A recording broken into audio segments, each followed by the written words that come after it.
Bolivia marks for the third consecutive week a daily record of COVID-19 infections.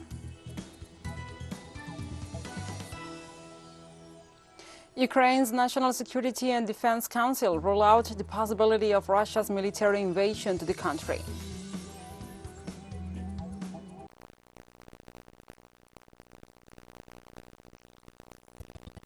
President of China Xi Jinping delivers his 2022 New Year address.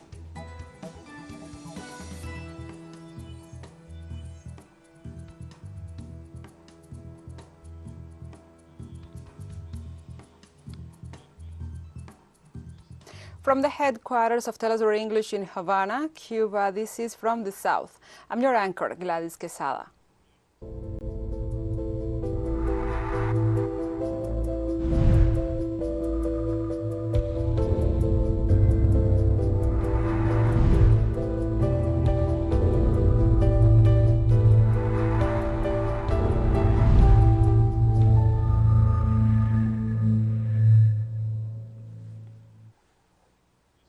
And now we begin with the news. Bolivia marks for the third consecutive week a daily record of COVID-19 infections.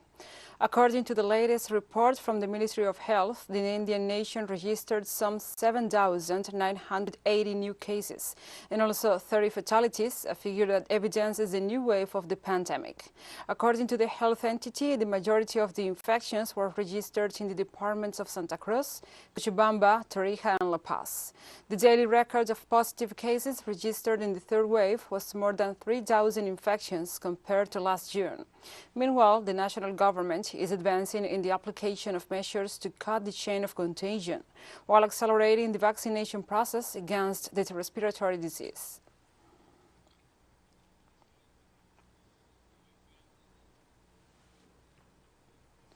The United States reached this Thursday almost 500,000 cases of coronavirus in the last 24 hours. Most of the infections were due to the Omicron variant, which particularly affects children and causes an increase in pediatric hospitalizations. Pediatric patients have risen 59% since December 21st compared to the adult hospitalization rate, which averages 19% according to official data. Nationwide, there are currently just over 2,100 children hospitalized with COVID-19, up from 800 at the beginning of the month. Most of the children who are sick are children whose parents decided they didn't want to vaccinate them. This is preventable, said today Anthony Fauci, chief epidemiologist of the government under President Joe Biden. According to experts, one of the causes of the increase in children is that only 25% of minors were vaccinated.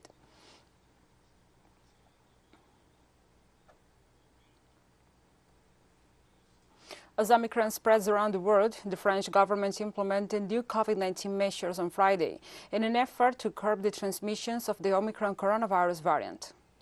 Paris authorities have cancelled the annual New Year's Eve fireworks display on the Champs-Élysées and called on people to avoid large gatherings, although they didn't impose a curfew. Paris residents and tourists are now required to wear face masks outdoors as of Friday. Police issued a statement saying the rule applies to those aged 12 and older, except cyclists, people on motorcycles, inside vehicles, and those doing sports.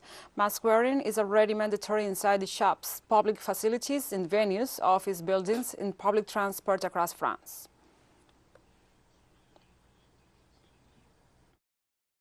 It doesn't bother me. Indeed, we have already been through this last year, and we are in the middle of a peak, so I really don't have any issue with this, wearing a mask. It will last for a few weeks. I think we can all make that effort. We know this will last a few more years, so I support collective effort. I'm rather reassured to wear it, not bothered at all. I have been wearing it outside for a year now. Really, it does not bother me to wear it. The governor of the Brazilian state of Bahia, Rui Costa, announced that he accepts the aid offered by Argentina for the cities affected by the floods, after it was rejected by President Jair Bolsonaro. The governor said he will accept the help from the Argentine government directly, also without going through the Brazilian diplomacy. He also stated that in order to rebuild the cities and houses destroyed by the rains in 141 municipalities, the state requires the sum of efforts to accelerate the process of aid to the population, so any cooperation is important. Costa also accused President Jair Bolsonaro of feeling contempt for human life due to the fact that the Brazilian head of state took a vacation in the middle of the worst floods in history in that northeastern state.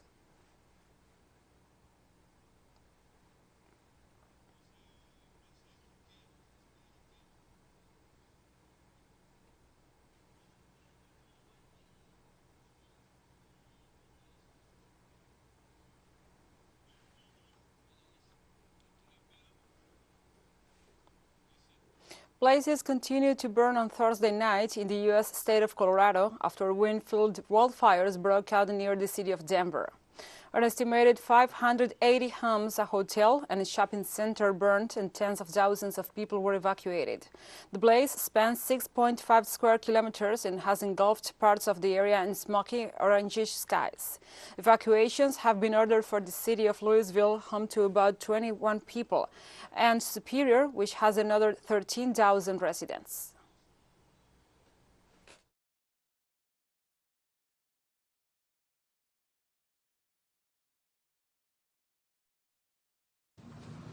As you can imagine, evacuation routes have been heavily trafficked. We have sheriffs, police, National Guards coming out, other law enforcement officials assisting motorists fleeing the area and keeping evacuation routes open. The eyes of the nation of Colorado turn to Boulder County, where 1,600 at least acre fire has destroyed hundreds of homes. We currently do not have any reports of missing persons, and we have no casualties. As I said, given the ferocity, the scope of this fire, it wouldn't surprise us if we do find a casualty. And we'll be right back after this very short break, so don't go away.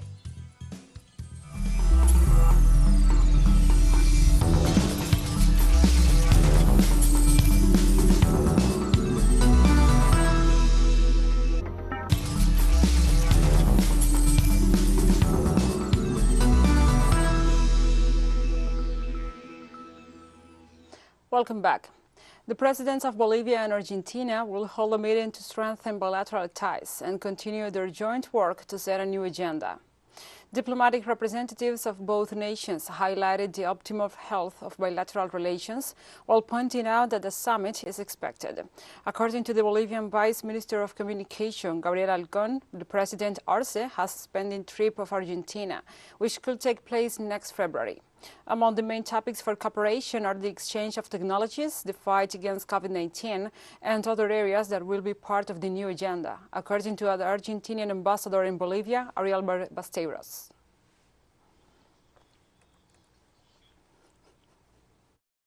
The relationship between both countries, both people, and both governments is optimal, and this obviously helps to coordinate the establishment of a new agenda. Now we continue. On Friday, the President of the Republic of El Salvador, Nayib Bukele, assured that the opposition groups have the intention of promoting a possible coup d'etat against his government. President Bukele said that the opposition groups seek to overthrow the current government through a coup d'etat and call on them to use democracy to make the changes they consider necessary. For this reason, the head of state urged the opposition to resort to the next electoral process with better proposal for a new administration. In addition, the Salvadoran president called on the opposition leaders to abandon their attempts to appeal to the United States and its allies to intervene under the pretext of existence of a presumed dictatorship. Because those who were here did not allow it. But thanks to God, and as Ernesto said, and thanks to you, they no longer have the power to have them. Although they are trying through the media and through the front NGOs, through their friends in the international community, they're even asking for a coup d'etat. Because since they cannot win through democracy, they have to win through the anti-democratic way. And the strange thing is that many people who say they defend democracy, what they defend are coups d'etat. And there is nothing more anti-democratic than that. Because if they do not like the government, well, present yourself in the elections. Offer them something better than what we offer to the people, and the people will get us out in 2 seconds. Ukraine's National Security and Defense Council ruled out the possibility of Russia's military invasion to the country. At a press conference, the secretary of the Ukrainian institution, Alexei Danilov, asserted that he does not see any danger on the common border with Russia, and also said that in order to deploy an invasion against the country, Moscow will need to increase its military presence in the border area by fivefold. Danilov also pointed out that there are no conditions for declaring martial law and causing fear among the population. The official described as an information attack on the state the media campaign warning of alleged Kremlin plans to invade Ukraine, with the intention of changing the balance of power in the region.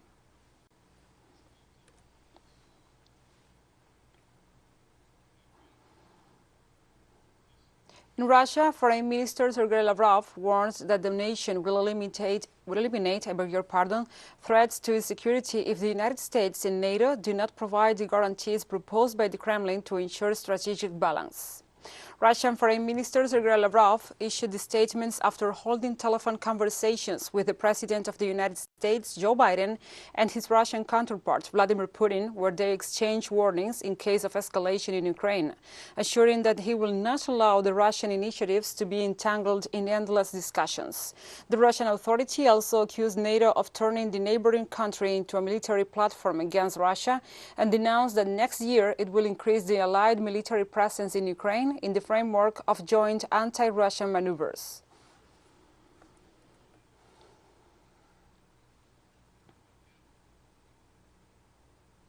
This Friday, the labor reform agreed by the government with employers and union sectors came into force in Spain. The initiative approved on Tuesday in the Council of Ministers replaces the labor framework established during the government of Mariano Rajoy in 2012.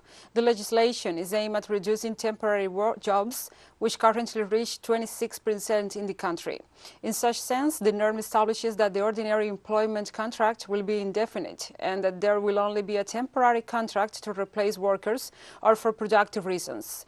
The government points out that this reform corresponds to the main weakness in the labor field, while the opposition assures that it consolidates and strengthens the model promoted by Mariano Rajoy.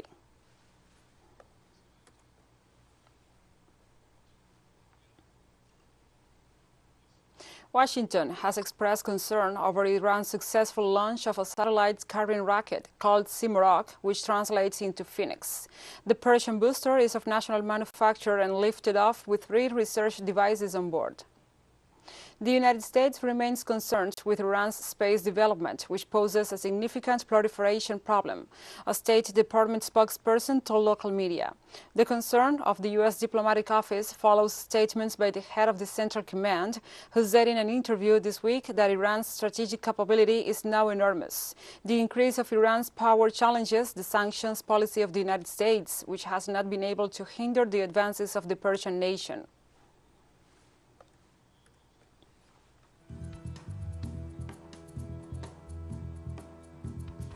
And we have more stories coming up after this final short break, so stay with us.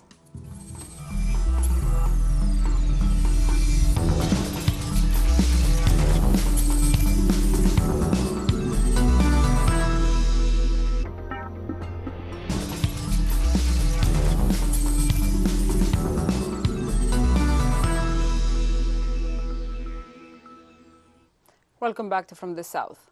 This Friday, Chinese President Xi Jinping delivered his 2022 New Year address. During his speech, the head of state said the nation has set out on a new journey of building a modern socialist country in all respects, and is making confident strides on the path toward the great rejuvenation of the Chinese nation. President Xi also said that China's realization of a moderately prosperous society in all respects and the elimination of extreme poverty is what the CPC delivered to the Chinese people, and it was also a contribution to the world. The Chinese president also made a call for unity and concerted efforts to ensure sound implementation of one country, two systems in the long run. China's role in the ongoing struggle against the COVID-19 pandemic was also highlighted. Xi said China provided 2 billion doses of COVID-19 vaccines to more than 120 countries and international organizations to date.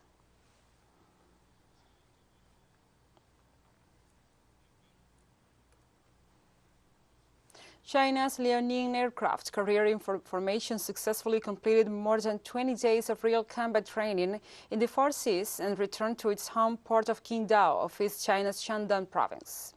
After setting out on December 9th, the formation headed straight to the waters into the Yellow Sea, where it conducted a number of actual combat trainings, including search and rescue, tactical flight or aircraft, and air situation handling. During its voyage to the Western Pacific Ocean, the Liaoning Aircraft Carrier Battle Group maintained a high level of alertness, adjust its level of tactical disposition, and change its battle formation in a timely manner, as well as effectively and steadily dealt with the complex and volatile maritime and air situations.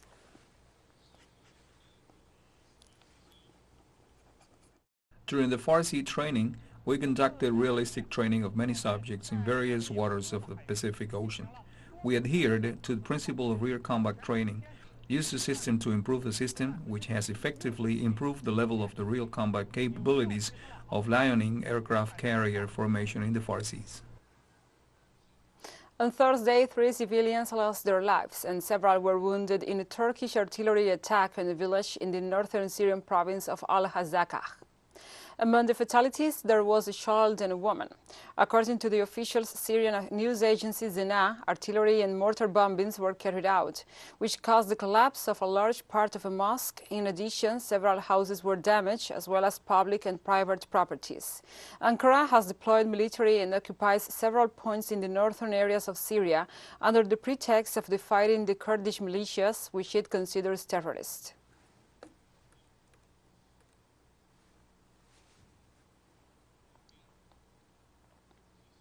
And Syria bids farewell to a year 2021 and welcomes the new cycle, determined to take back its splendor after liberating a wide territory from the grasp of terrorist groups. The national reforestation campaign is proof of this, as it is widespread in all the provinces of the country, with citizens and government institutions pulling an effort to recover the green heritage of the nation, commemorating the 70th anniversary of the 3-day in Syria. Of a war against terror, the Syria's Green Reserve suffers significant damages due to attacks and strenuous conflicts in many areas, which involve bombings, sabotage acts, and intentional torching of landscapes.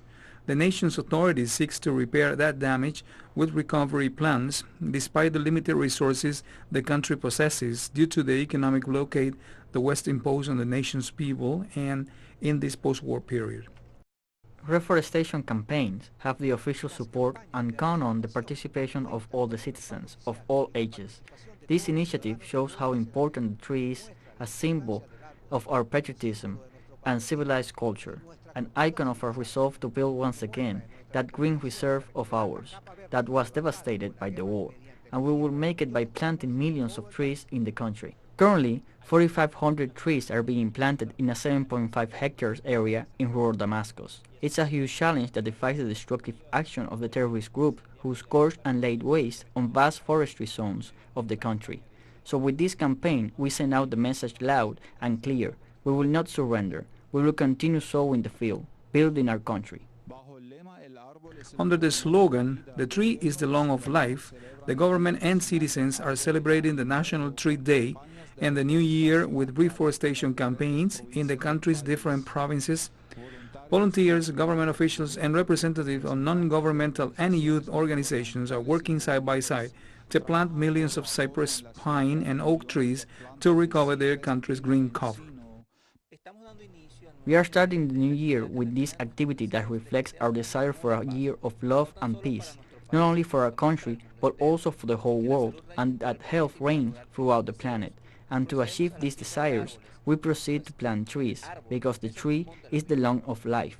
We celebrate the National Tree Day at a time when we also receive the New Year, which gives a special nature to this occasion. We especially celebrate it by reforestating zones liberated from terrorism to recover the green layer and give life back to these areas. The Syrian Ministry of Agriculture produces about 6 million trees every year, which are planted as part of national reforestation campaigns that are expected to reach about 4,000 hectares in all the country's forest areas. This joint work is evidence of the Syrians' interest in starting the new year of 2022 with a clear demonstrations of their attachment to life in the face of war and blockade.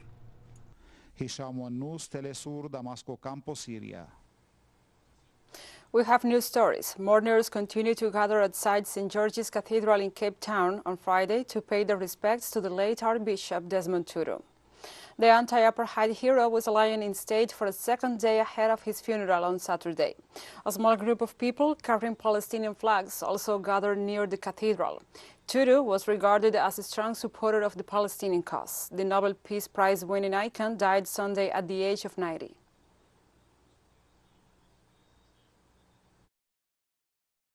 And he's somebody who has inspired me, purely because he has been very inclusive of all faiths and all religion. And I loved his infectious laughter and his smile. And I think he's led with exemplary human values. And I'd like to pay my tribute to him. Well, a month ago I lost my father. So being back at the service and then actually paying my respect to the Arch brought that memory back. I stood there with quite a lump in my throat. It was quite difficult, and I have just the utmost respect for Mr. Tutu, Desmond Tutu. It's just, he was one of South Africa's biggest heroes, in my opinion. And we have come to the end of this news brief. But remember, you can find this and many other stories on our website at telesurenglish.net. And also, if you feel so inclined, please join us on social media for all the latest news. We are on Facebook, Twitter, Instagram, and Telegram. For Telesur English, I'm your anchor, Gladys Quesada. Thank you for watching.